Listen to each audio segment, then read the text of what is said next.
Trabajé muchos años como médico forense, tanto en el sector clínico como jurídico. Podría estar horas y horas relatando cientos de historias de los cuerpos que he visto. Para mí, esas cosas no son nada del otro mundo. Hasta aquel día pensé que lo había visto todo, pero nunca faltan las sorpresas. Había examinado cuerpos de todo tipo, tamaño y edad. Vi cosas atroces, horrendas, que de solo contarlas sin detalles podría horrorizar a algunos y hacer llorar a otros. A veces lo que más impactaba no era necesariamente el cadáver o su estado, algo que podría causar impresión, al menos en los primeros años de iniciado, es la causa de la muerte. Las más comunes son muerte natural o por enfermedades, infartos cardiorrespiratorios, mutilación o traumatismo por accidentes de tránsito, ahogamiento, suicidios. En esto último jugaba un papel muy importante, ya que en ocasiones se necesita un examen minucioso para diferenciar un homicidio de un suicidio. Los casos más complejos son cuando aparecen cadáveres sin un contexto que nos dé información. Ancianos que mueren en su casa hasta que alguien siente el olor luego de días, alguien tirado en la calle, un cuerpo flotando en el mar. Esas situaciones son las que nos llevan a investigar si fue asesinato premeditado u homicidio culposo, suicidio o accidente. Todo eso que les he contado es para que comprendan lo extraño de lo que viví. Después de 25 años de profesión, hubo un hecho en el 2004 para el que hasta hoy no encontré explicación. Por razones de ética profesional he decidido mantenerme en anonimato, al igual que el lugar donde trabajaba, aunque imagino que si 2 o 3 personas llegaran a oír esto sabrán quién soy. Una noche de tormenta, acababa de recibir un cuerpo de un hombre de entre 30 y 40 años según podía apreciar a simple vista. El cuerpo llegó completamente desnudo, con diversas heridas lacerantes. Al solo observarlo, se notaba que al menos llevaba 2 días de muerto. Al leer el informe, este explicaba que el cuerpo fue encontrado en un bosque por un hombre que paseaba a su perro, y su mascota fue quien realizó el hallazgo. La policía estaba investigando la zona por posibles evidencias. Mi trabajo iba en identificar la causa de muerte, dar una hora aproximada del momento de defunción y más detalles.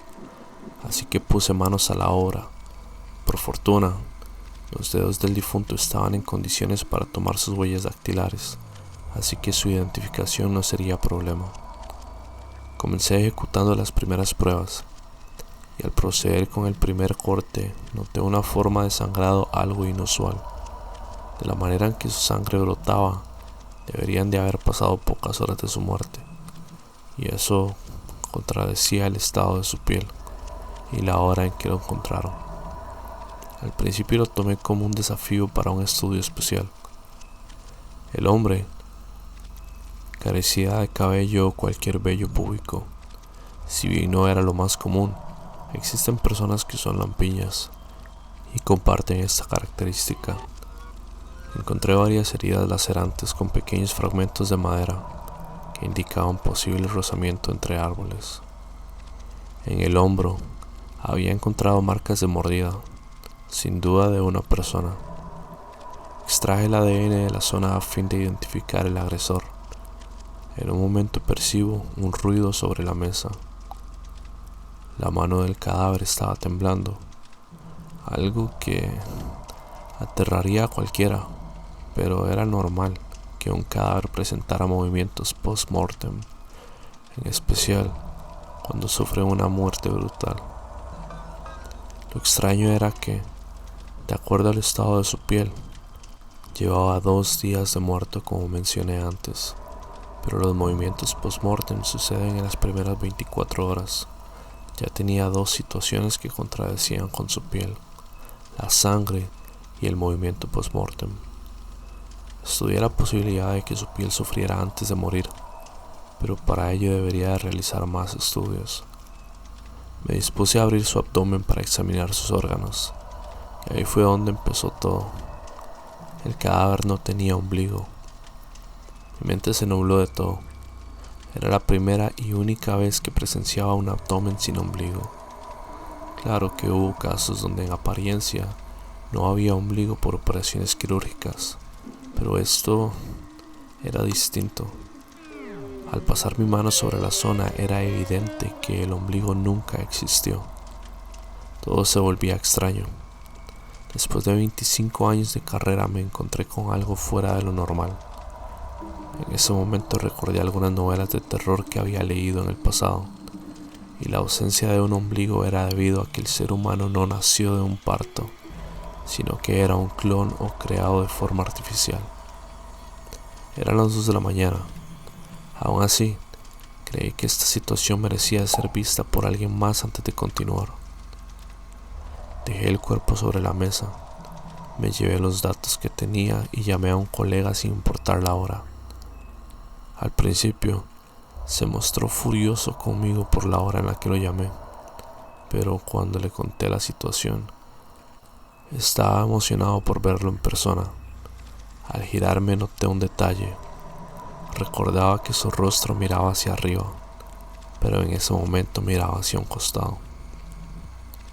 Su cabeza comenzó a temblar. Hasta ahí solo observaba esperando a que finalice. Consideraba que se trataba de los movimientos post-mortem. Luego, el cuerpo exhaló. Fue inevitable asustarme, aunque se dan casos donde los pulmones contengan aire dentro y luego de ciertos procesos químicos de descomposición este escape, pero jamás lo había visto de esa manera tan vívida. Me acerqué al cuerpo para continuar examinándolo. Al tocarlo, me llevé un susto más fuerte. Tenía temperatura.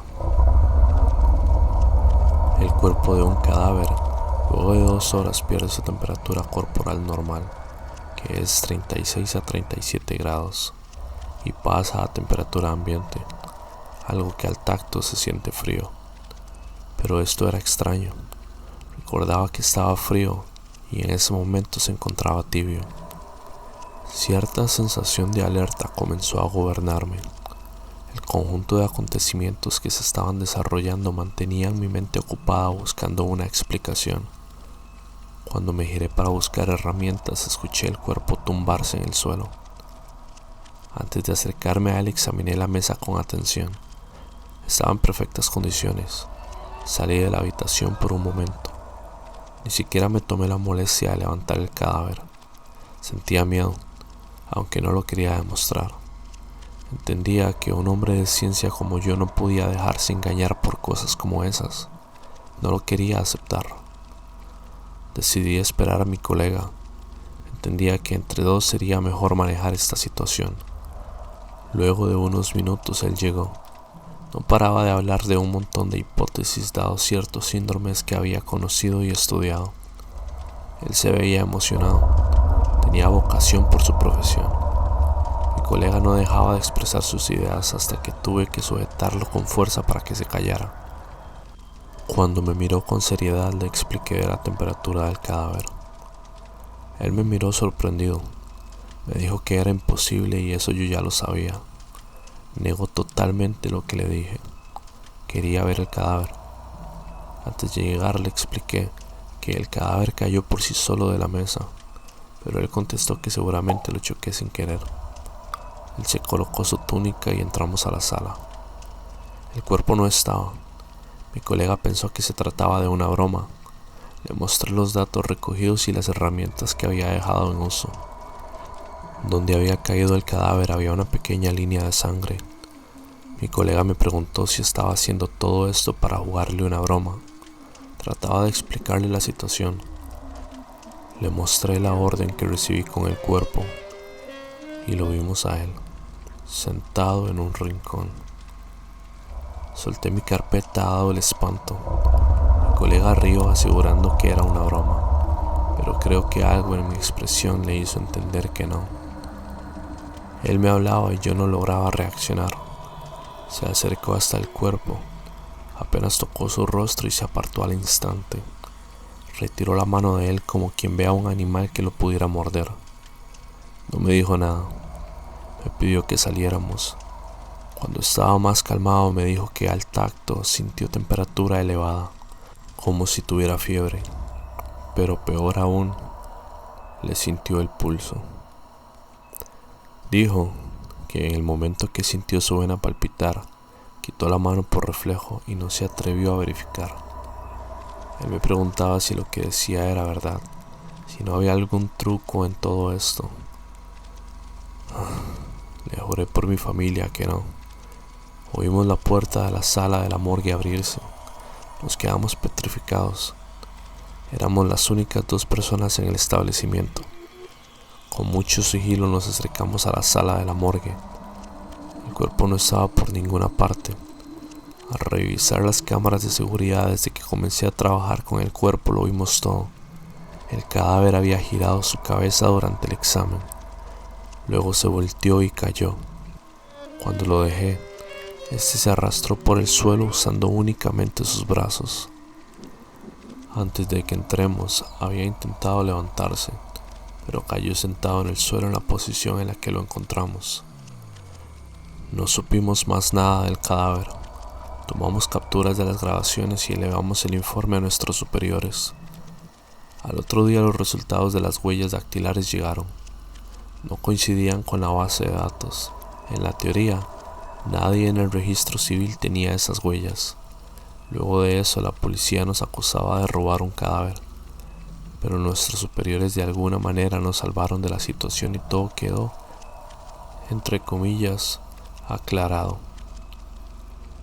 Nos obligaron a firmar por medio de unos abogados un acuerdo de confidencialidad sobre lo sucedido a cambio de quitarnos cualquier cargo por la desaparición del cadáver. Entre mi colega y yo jamás hemos tocado el tema. Él siguió trabajando mientras yo solicité mi retiro. Hoy me animo a contar porque ya hice mi vida y no me importan las consecuencias. Espero que mi colega escuche este relato, ya que hasta el día de hoy no tengo la menor idea de lo que vivimos aquella noche junto a ese cadáver. Suscríbete al canal con la campanita para que YouTube te notifique cuando suba una nueva historia. Deja un like y un comentario contándome la tuya. Hasta el próximo video.